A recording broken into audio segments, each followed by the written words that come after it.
Etseongo.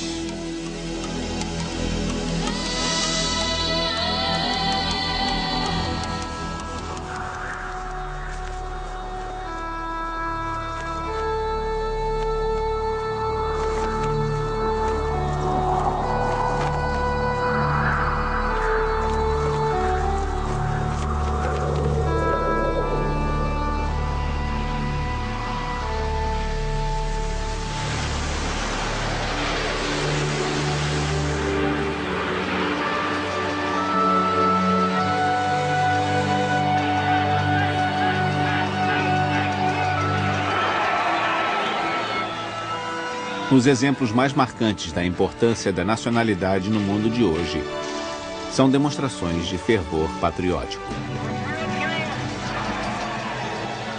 O Estado. Distribuição Sinapse.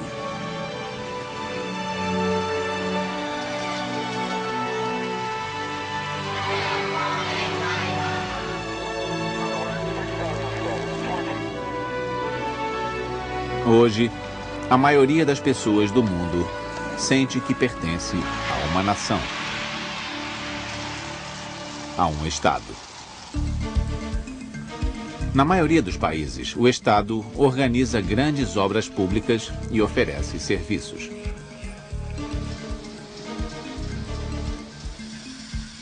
O Estado regulamenta a economia e redistribui a riqueza. O Estado cuida da saúde pública, da educação aos seus cidadãos e é responsável pela preservação da cultura. O Estado também é responsável por defender suas fronteiras e manter a paz no seu território. Ele controla a movimentação de bens e indivíduos.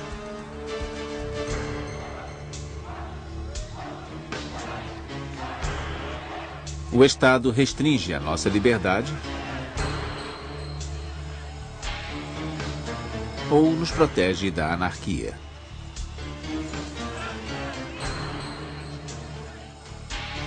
Nos países em que as pessoas não reconhecem as autoridades estabelecidas, o Estado geralmente se torna um sangrento campo de batalha.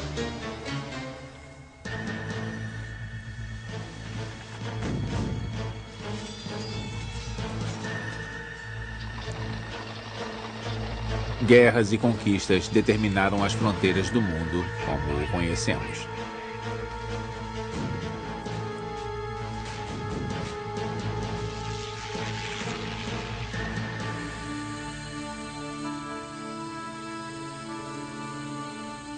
Hoje, não há um único pedaço de terra desabitada que não pertença a Estado algum.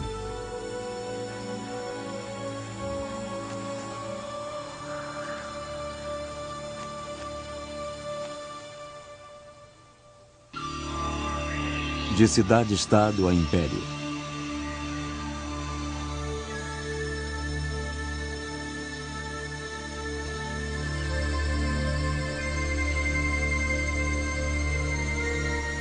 As primeiras cidades-estado surgiram na Mesopotâmia há cerca de 5.000 anos.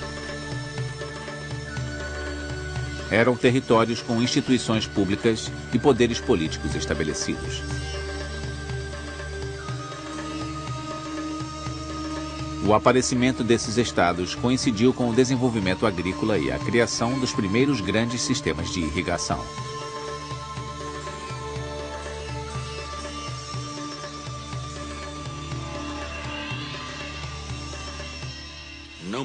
Os nômades podiam ir embora quando o coletor de impostos chegasse, mas se você dependesse de uma agricultura irrigada e fosse embora, morreria de fome. Se dependesse de uma figueira que leva 50 anos para crescer, também morreria de fome. Um fator que prende você a um determinado lugar é o tipo de agricultura. Você não tem tanta liberdade, o que significa que o Estado pode chegar até você e recolher impostos regularmente. O segundo fator é quase certamente religioso. Os primeiros estados têm locais centrais quase sempre de função religiosa. É a combinação de um tipo de agricultura e do temor a Deus.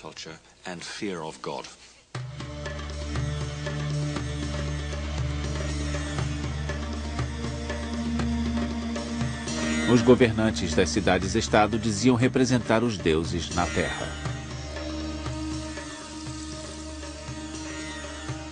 Eles controlavam a produção de grãos e recolhiam o excedente como pagamento de impostos.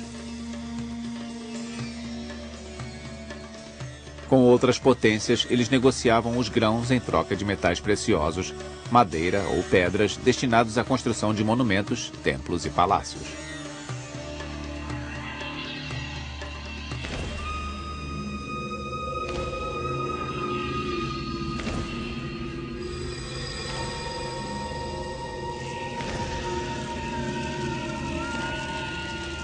O Estado defendia as grandes obras públicas, além de ser responsável pela defesa da cidade e pela conquista de novos territórios para aumentar seu poder e sua riqueza.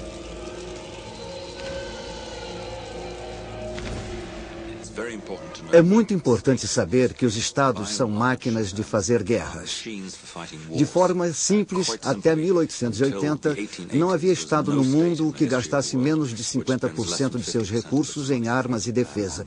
São máquinas de proteção, luta e extração de recursos.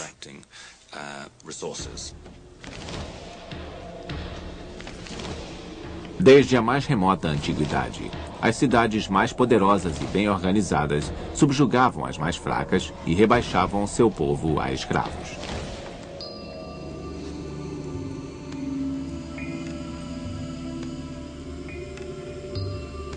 Formado por antigas cidades espalhadas ao longo do Nilo, o Império Egípcio foi comandado por poderosos faraós, que eram considerados descendentes diretos de Ra, o deus do sol.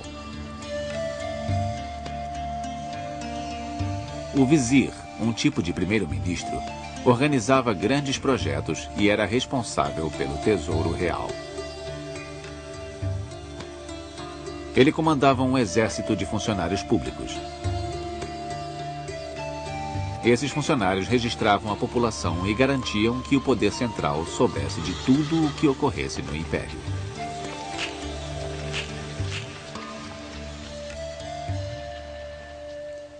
Se quisermos entender a história egípcia, o Nilo é o segredo de tudo, já que o rio flui naturalmente até o norte e o vento sopra para o sul, fazendo dele um meio natural de comunicação.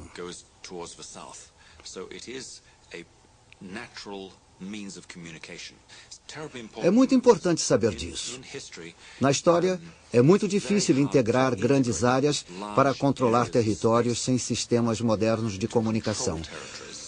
O Nilo e, ocasionalmente, o Mediterrâneo, um mar interno relativamente seguro, fazem uma diferença enorme à formação do Estado. Daí a importância do Egito e do Estado egípcio.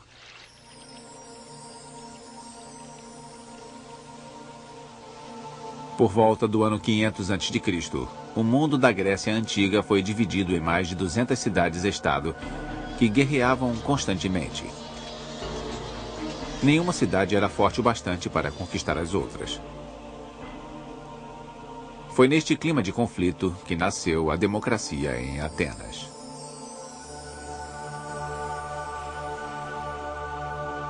Os assuntos militares mudaram neste período. Em vez da guerra de cavalaria, a guerra de infantaria pesada se torna dominante. Esta infantaria utilizava armamentos pesados, um escudo em um braço, suporte e o maravilhoso elmo grego com a peça que descia até o nariz.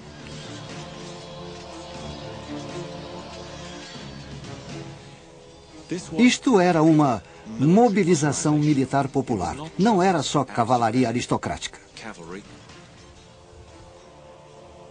Todos os cidadãos participavam deste tipo de guerra. Uma explicação simples de democracia seria que, se os cidadãos sabem lutar e lutam para proteger sua cidade-estado, quando voltam para casa querem participar. Eles também sabem como matar. Portanto, as pessoas no poder devem levá-los a sério.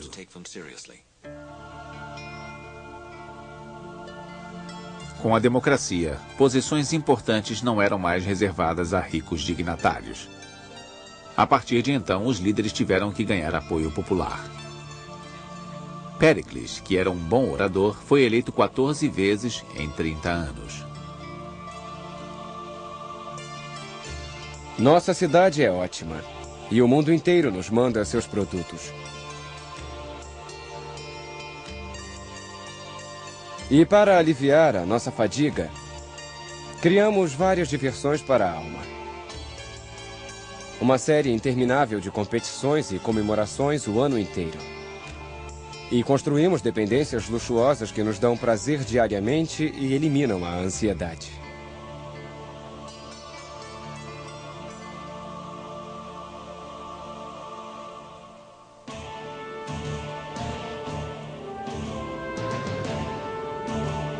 Em Roma, o poder ficava nas mãos das grandes famílias nobres, que depuseram e exilaram reis e fundaram uma república.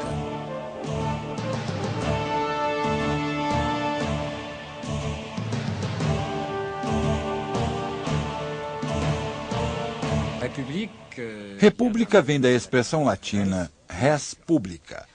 Literalmente significa a coisa pública ou pelo público.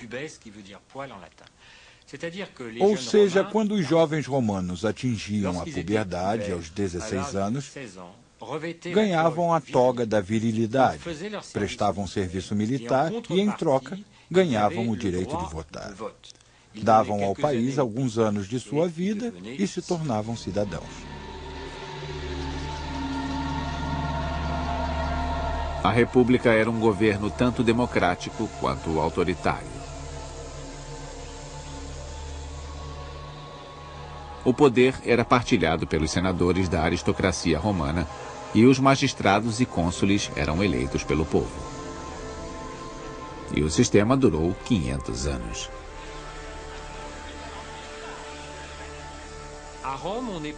Roma desistiu da República quando esta se tornou doente. Políticos, particularmente cônsules, combatiam-se entre si. Finalmente, para se chegar a um consenso, o imperador assumiu, tornando-se Augusto, como o chamaram. Esse imperador teve de reunificar os poderes políticos sob sua autoridade.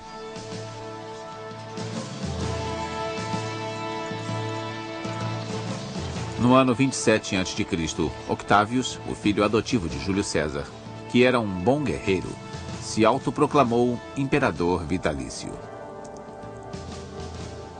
Ele conquistou o Egito de Cleópatra e reconstruiu o mundo romano unificado ao redor do Mediterrâneo.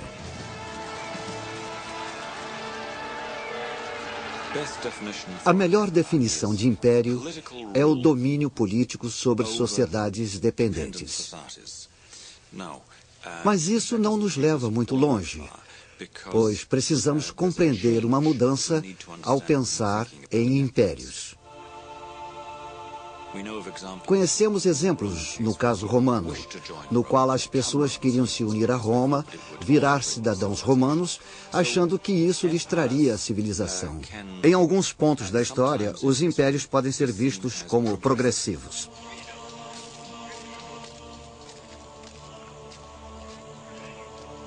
O Império foi o período em que grandes obras foram executadas. Aquedutos e estradas foram construídos. E o serviço postal imperial foi estabelecido nas províncias.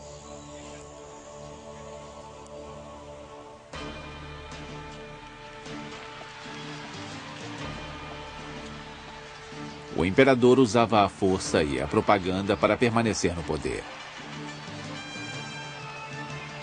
Moedas eram cunhadas ao gosto dele. Os artistas eram pagos para lhe cantar elogios, e as cerimônias dos jogos alardeavam sua grandeza.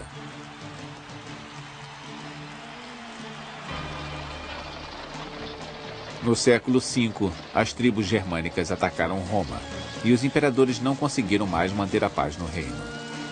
Os cidadãos buscaram a proteção dos guerreiros mais fortes.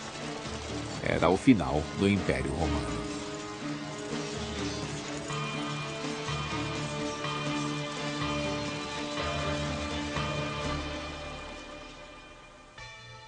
O rei está morto. Vida longa ao rei.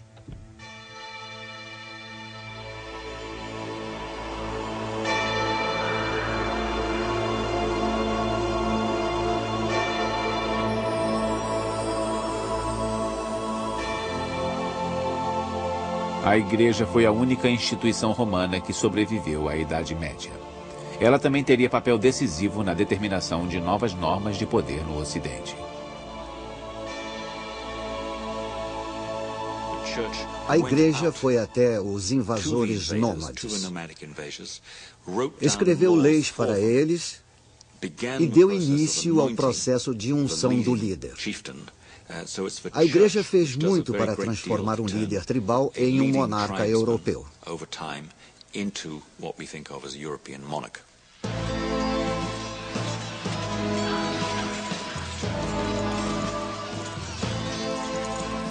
Os lordes passaram vários séculos em guerra para anexar territórios.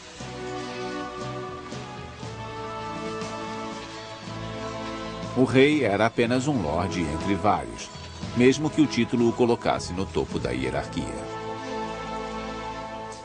É fácil ver como a maioria dos monarcas europeus era pateticamente fraca. Observe as formas como morreram. Na Inglaterra, em um período de 400 anos, 4 ou 5 reis morreram pacificamente no próprio leito. Os outros foram assassinados de forma horrível.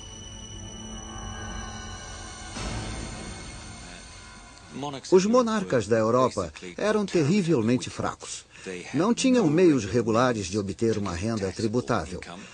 Mais tarde, na Inglaterra, o rei Henrique II conseguiu ter uma renda que era mais baixa que a de seu bispo.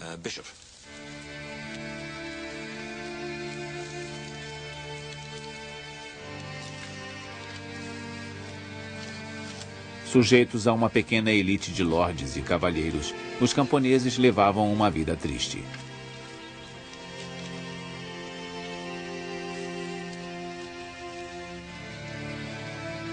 Tinham que executar tarefas pesadas para o lorde e remeter grande parte de sua colheita para ele.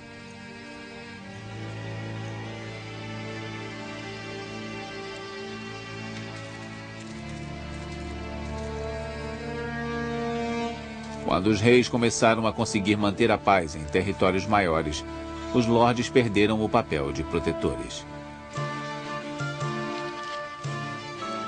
O oprimido campesinato começou a ver o rei como um salvador e uma fonte de justiça.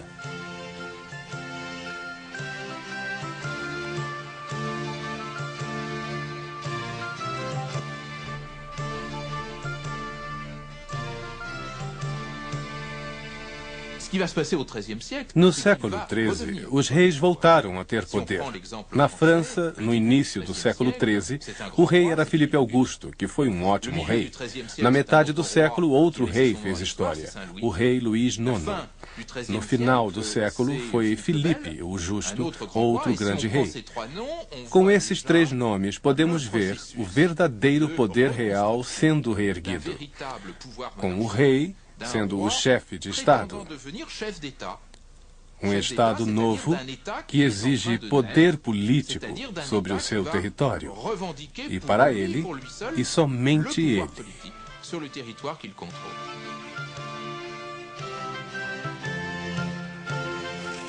Aos poucos, os reis instituíram a cobrança regular de impostos e centralizaram a administração de seus reinos. Nascia a monarquia absolutista.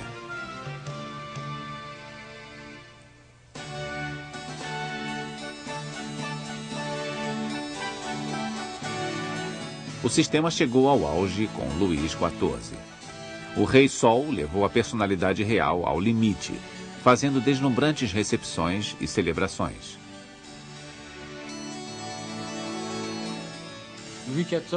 Luís XIV declarou: "O Estado sou eu." Era uma verdade evidente. Como disse Bossuet, Luís XIV era um monarca por direito divino. Obteve seus poderes de Jesus Cristo e do Deus Pai. O imperador da China poderia dizer o mesmo, já que obtinha seu mandato do paraíso. O imperador do Japão, idem, já que era o Sol Supremo na terra do Sol Nascente.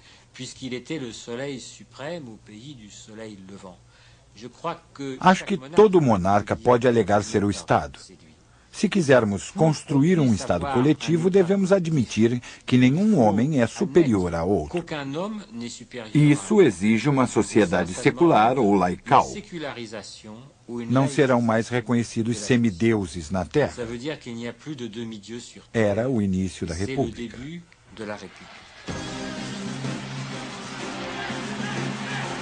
Em 1793, revolucionários da França executaram o rei e defenderam a igualdade entre os homens. A morte de Luís XVI simbolizou o nascimento de um Estado governado pelo povo.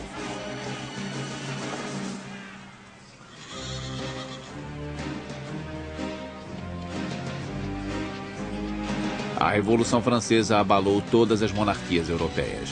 Para elas, era impensável que a ideologia revolucionária se difundisse. A nova república foi atacada por todos os lados. A Revolução Francesa teve um impacto enorme na história porque introduziu pela primeira vez o princípio da nacionalidade. Em 1792, na Batalha de Valmy, os soldados começaram a berrar: "Viva a nação!". Isso é de enorme importância, porque sugere que o povo, que se sente parte de uma sociedade e de uma unidade nacional, possui sentimentos muito fortes com relação ao seu Estado.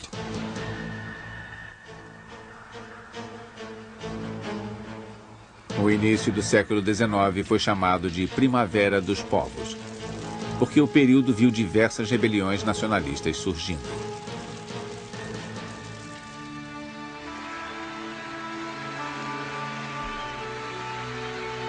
As nações não queriam mais se sujeitar a uma autoridade externa e exigiam um governo motivado a conquistar objetivos nacionais.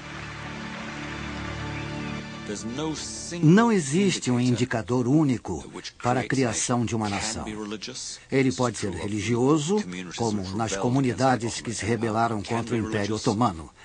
Também pode ser étnico ou linguístico, mas isso varia. Não há um marcador único que funcione todas as vezes. Mas uma nação é o sentido de comunidade, normalmente com a memória histórica de união.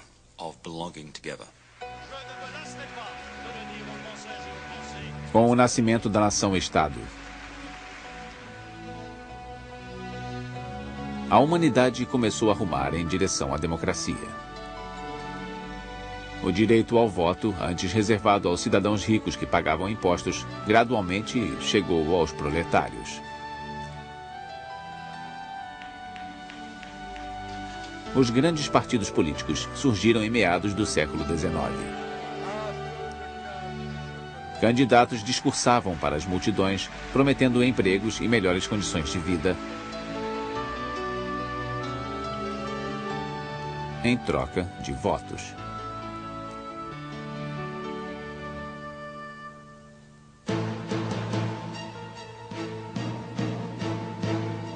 No final da Primeira Guerra Mundial, a Rússia era o país menos desenvolvido da Europa. A fome e o abismo entre ricos e pobres causava descontentamento geral.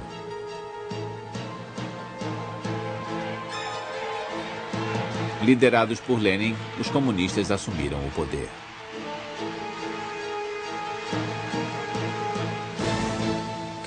Karl Marx nos disse que, de certa forma, o comunismo era um estado natural, algo escrito no destino da humanidade, algo que os seres humanos desejavam. Mas sabemos através da antropologia e de relatos históricos que o comunismo, no sentido de divisão igual de bens, é muito raro. A Revolução Russa criou um Estado sem precedentes na história. A ditadura de um só partido. Foi o nascimento do totalitarismo. O Estado totalitário dominou a arte da propaganda.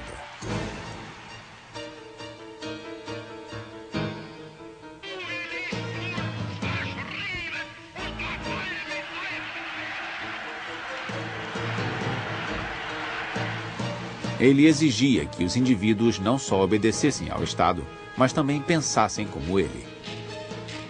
O objetivo coletivo era mais importante do que o bem-estar individual. E a polícia servia para eliminar qualquer elemento indesejável.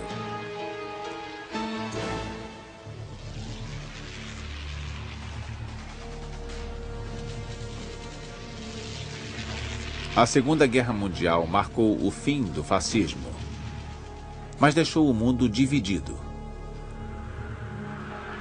entre a ideologia democrática do Ocidente e o comunismo.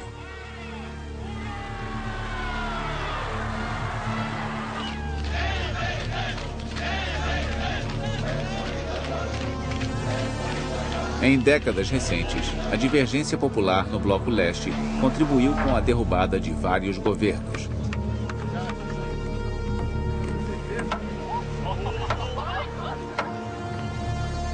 A queda do Muro de Berlim em 1989 se tornou um símbolo da queda do comunismo.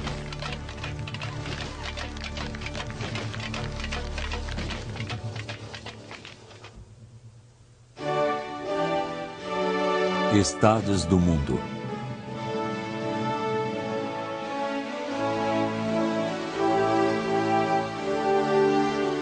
Je ne me lasserai pas de le dire aux Françaises et aux Français, parce que c'est la vérité. Un peu de calme, mes chers collègues. Hoje, mais da metade dos povos do mundo vive em uma democracia.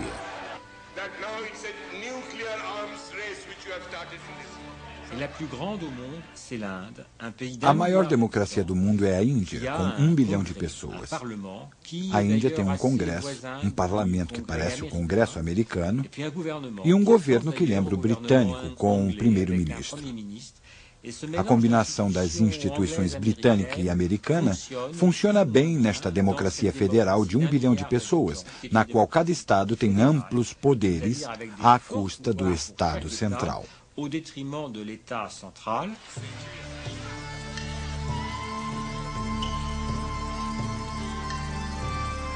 Os chineses compõem 1/5 da população mundial e ainda vivem em um regime político dominado por um único partido.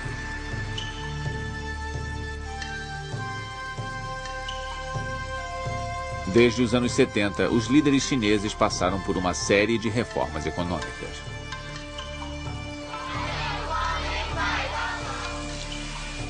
Eles privatizaram empresas, aboliram as comunas e abriram as portas para as tecnologias ocidentais.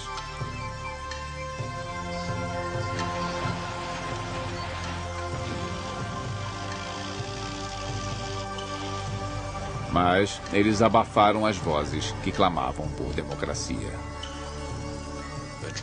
Estão tentando reestruturar a economia, deixá-la mais parecida com o mercado. Talvez no final permitam uma maior liberdade de expressão. Não é uma relação absoluta, mas existe ligação entre afluência e democracia. Fica mais fácil se houver dinheiro para cobrir as brechas políticas dos problemas. Há espaço para a esperança. Ainda assim, velhos regimes, partidos, há uma eternidade no comando, nem sempre gostam de abrir mão do poder. Há grandes problemas em potencial.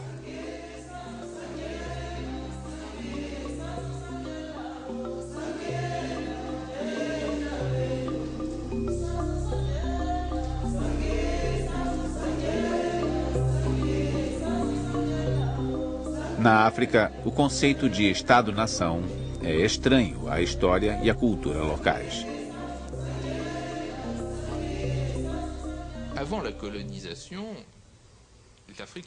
Existia uma África antes da colonização. A África tem uma história pré-colonial e não tem nada em comum com as histórias das nações-estado. Ela é caracterizada pela mobilidade, o comércio e outros contatos. E uma forte estrutura de poder piramidal baseada em vila, tribo, reino e império. Essas formas variadas e complexas de poder político não lembram em nada a simplificação linear das nações-estado.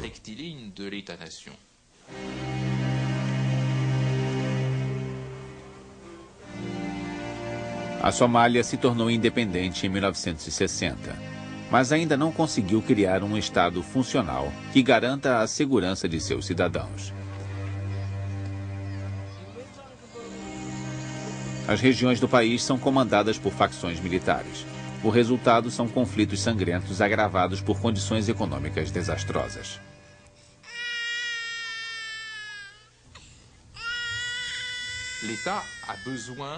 O Estado deve ser aceito, reconhecido por quem ele governa. O inesperado nascimento de estados na grande onda de descolonização que varreu a África nos anos 60 foi recebido por total falta de compreensão. Qual era a forma institucional que nada tinha a ver com as tradições culturais, políticas e históricas dos povos africanos e subitamente surgiu tentando regulamentar tudo, até o comportamento de cada indivíduo?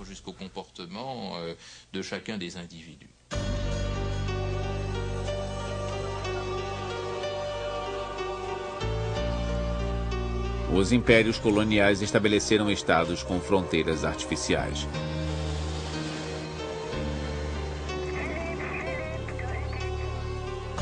As populações que viviam nesses territórios não necessariamente tinham cultura, língua ou religião em comum.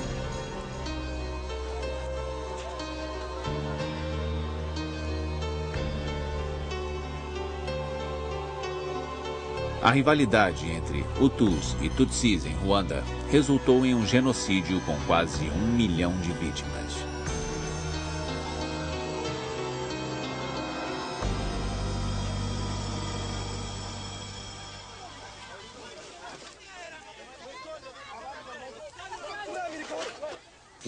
Uma generalização sobre a democracia, feita por John Stuart Mill e muitos pensadores desde aquela época, é que a democracia funciona melhor quando a questão da nacionalidade está resolvida.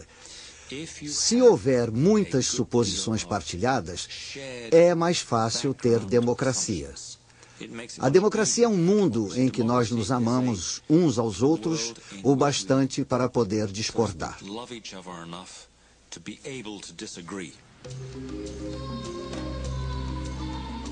Na África, o Estado não conseguiu cumprir as promessas de desenvolvimento social e econômico.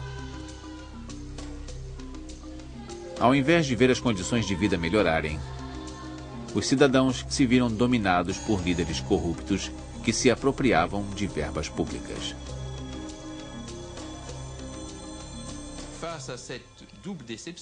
As pessoas na África e na Ásia que se decepcionaram com o estado cultural e materialmente tendem a buscar outras identidades e compromissos de lealdade, procuram outras formas de governo.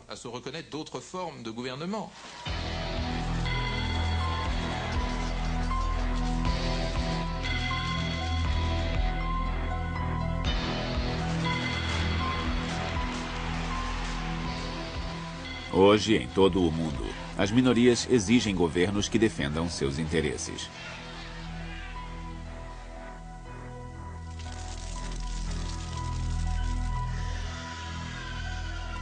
Quando as pessoas não acham que as políticas de seu governo as representam, sérios conflitos ocorrem.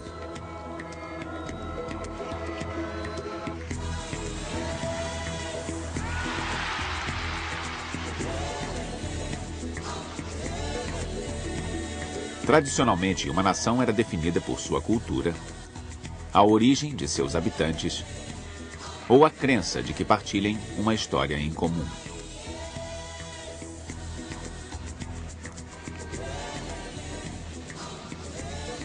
Estes grandes princípios fundamentais de uma nação se aplicam cada vez menos atualmente. Em países que aceitam imigrantes de todos os continentes, a questão da identidade nacional vem em primeiro plano.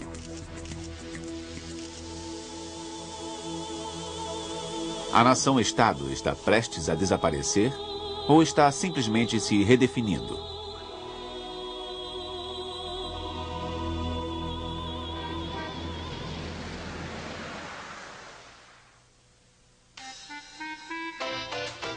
Intervenção do Estado.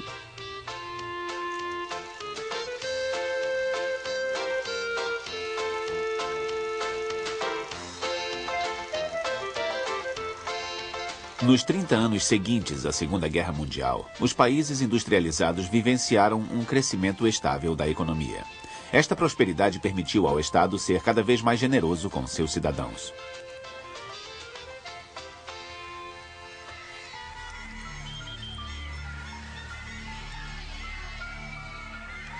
Desde os anos 70, as crises com a verba pública forçaram o Estado a reduzir os funcionários públicos e os serviços à população.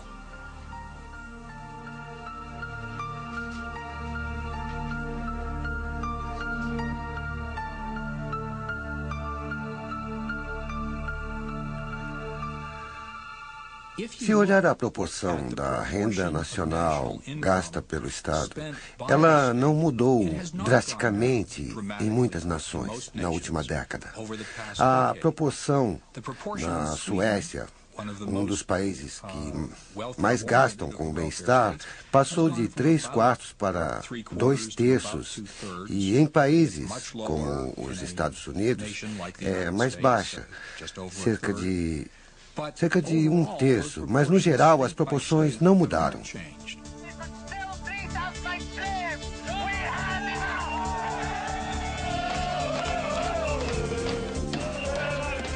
O problema do estado de bem-estar é que sua renda não aumentou de acordo com as necessidades da população.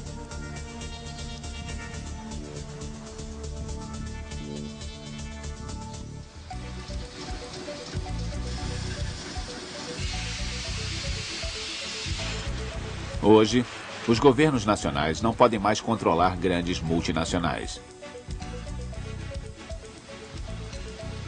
Algumas têm lucro maior do que o produto interno bruto de países desenvolvidos.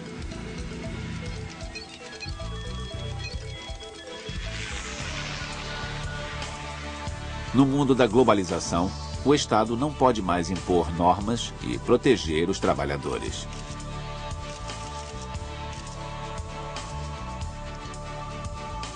Os 15 estados da União Europeia concordaram em delegar parte de sua autoridade a um superestado mais capaz de lidar com a globalização.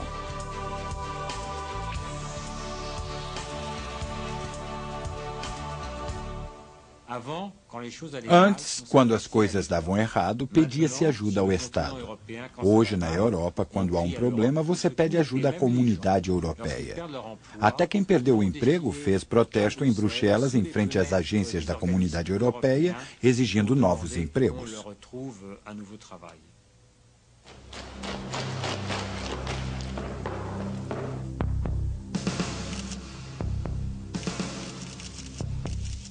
Tapetes vermelhos e honras à parte, os chefes de Estado estão perdendo seu poder?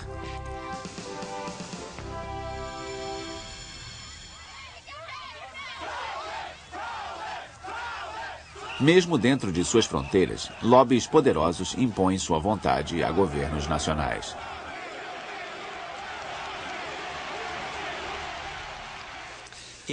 No mundo, o poder do Estado-nação estará finalmente acabando? Não tenho certeza. Se olharmos diferentes partes do mundo, dentro da União Europeia, é verdade que perderam certo poder para a política monetária. Ela está centralizada, mas acho que a União é um fórum internacional. E, em geral, se os Estados se renderam a alguns poderes, eles também ganharam outros. Queremos que o Estado aprove leis que nos proíbam de fumar. Acho que o poder do Estado está se diversificando.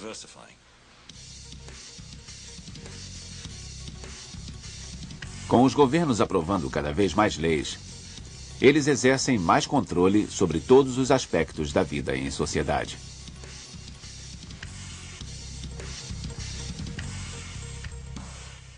Muita gente pergunta até que ponto o Estado deve entrar na nossa vida particular. Se quero andar de motocicleta, o Estado deve poder me mandar usar capacete, ou óculos, ou botas. E se eu quiser andar de roupa de banho, sem capacete e correr o risco de ficar com o corpo em carne viva se cair da moto, como aconteceu comigo na juventude. Algumas pessoas acham que eu deveria poder. Eu não acho isso certo. Devemos tolerar algumas leis para a nossa proteção. Em parte, porque não são para nossa proteção individual. Não somos apenas indivíduos. Somos pessoas que representam uma comunidade política.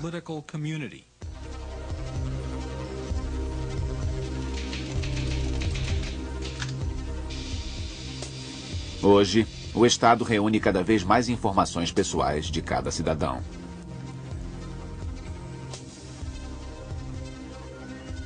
Esta prática é perturbadora.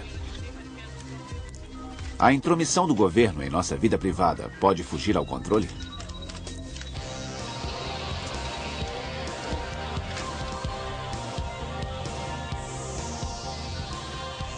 "50 anos depois de 1984, de George Orwell ser publicado, ele ainda simboliza a alta ansiedade de se viver em um estado totalitário, no qual máquinas controlam e monitoram o pensamento das pessoas.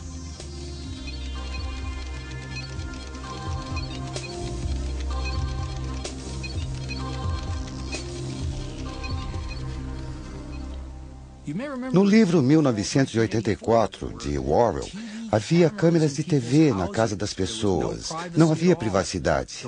Quando o personagem principal queria privacidade e a namorada dele queria sair para caminhar na floresta, havia câmeras secretas.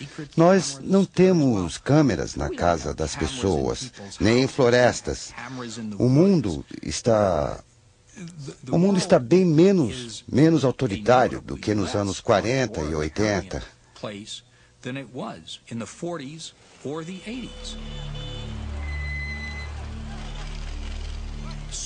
Certamente há perigos e não quero minimizá-los. Existe necessidade de vigilância.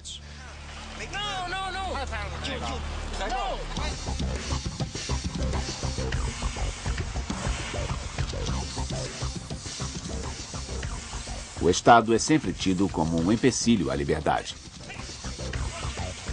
Mas poderíamos viver em um mundo sem Estados? Acho que o Estado é um mal necessário. Não podemos viver sem o Estado, porque só ele pode criar normas que defendam os mais fracos e nos permitam viver juntos.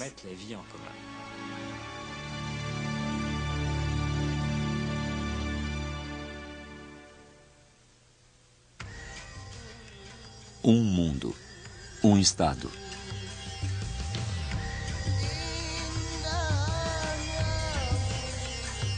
Poucos ousariam prever como serão os Estados no futuro. Aceitaremos grandes entidades políticas? Ou nos fragmentaremos em nações cada vez menores?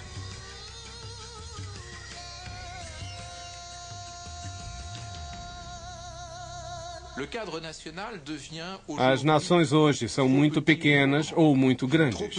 Muito pequenas para enfrentar a globalização ou muito grandes para lidar com culturas distintas que exigem reconhecimento, outro governo.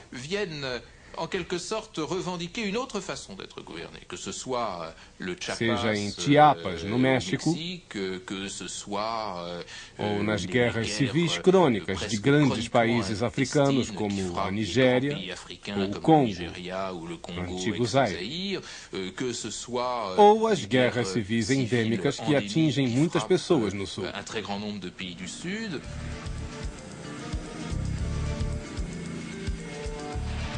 Até pouco tempo atrás, o Estado controlava todas as políticas nacionais e internacionais.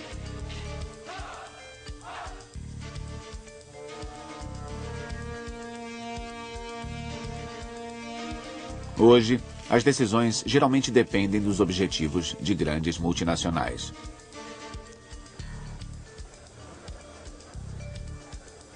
Criada originalmente para incentivar os países a negociar ao invés de guerrear, a Organização das Nações Unidas é formada por 185 países e emprega mais de 52 mil funcionários públicos. Desde a fundação, a ONU gerou muitos tratados internacionais. I am particularly pleased to see that the summit renewed the call for eradication of poverty, because I am convinced that poverty and peace cannot coexist. Qual é a melhor forma de combater a doença? Hoje pode ser combatida só em um país, quando se tem aviões, navios, trens, ônibus, carros e bicicletas atravessando fronteiras. As pessoas podem infectar outras em outros países facilmente. É preciso combater doenças internacionalmente, através, por exemplo, da Organização Mundial de Saúde e das Nações Unidas. Da mesma forma, a Unesco pode fazer muito pela educação em Paris e no mundo todo.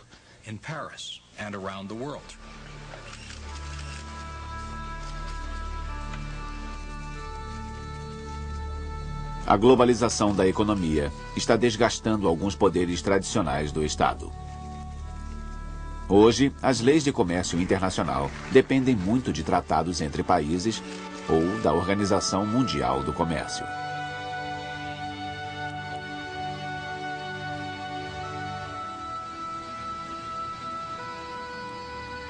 Na Assembleia Geral da ONU, as forças econômicas e militares mais poderosas ditam o rumo a ser tomado. Os países mais pobres nem sempre se sentem justamente representados.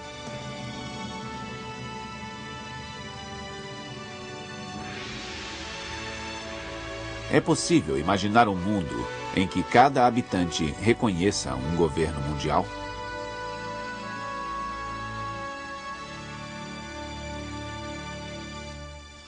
Em um grande espaço de tempo, com as próximas gerações, nós vamos ver lealdade para uma comunidade maior. No momento, as lealdades tendem a se basear nas nações. Muita coisa nas nações-estado mantém as lealdades dessa forma. Elas precisam aumentar os impostos, precisam ter a lealdade dos cidadãos para que paguem seus impostos, precisam de exércitos e marinhas, talvez menores, mas precisam ter esses defensores. Homens e mulheres dispostos, literalmente, a dar a vida. A lealdade à nação e Estado não acabou.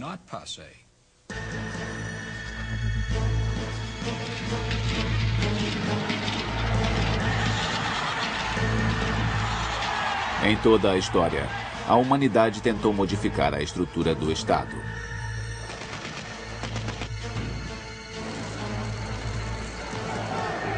A instituição que limita a nossa liberdade.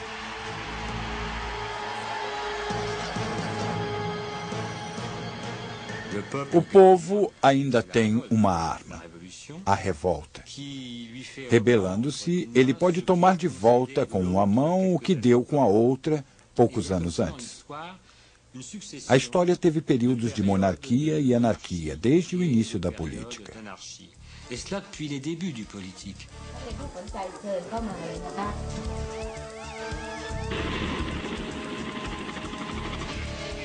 Sem o Estado, seria difícil proteger a vida e os bens dos indivíduos.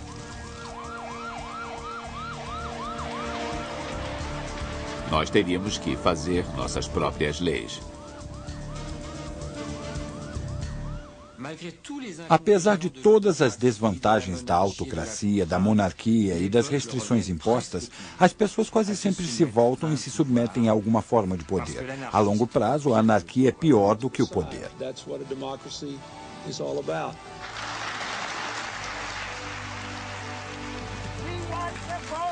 Now! We said we wanted democracy now! Até estabelecermos uma consciência social global, o Estado continuará sendo o melhor lugar para expressar nossas diferenças e mostrar em que concordamos.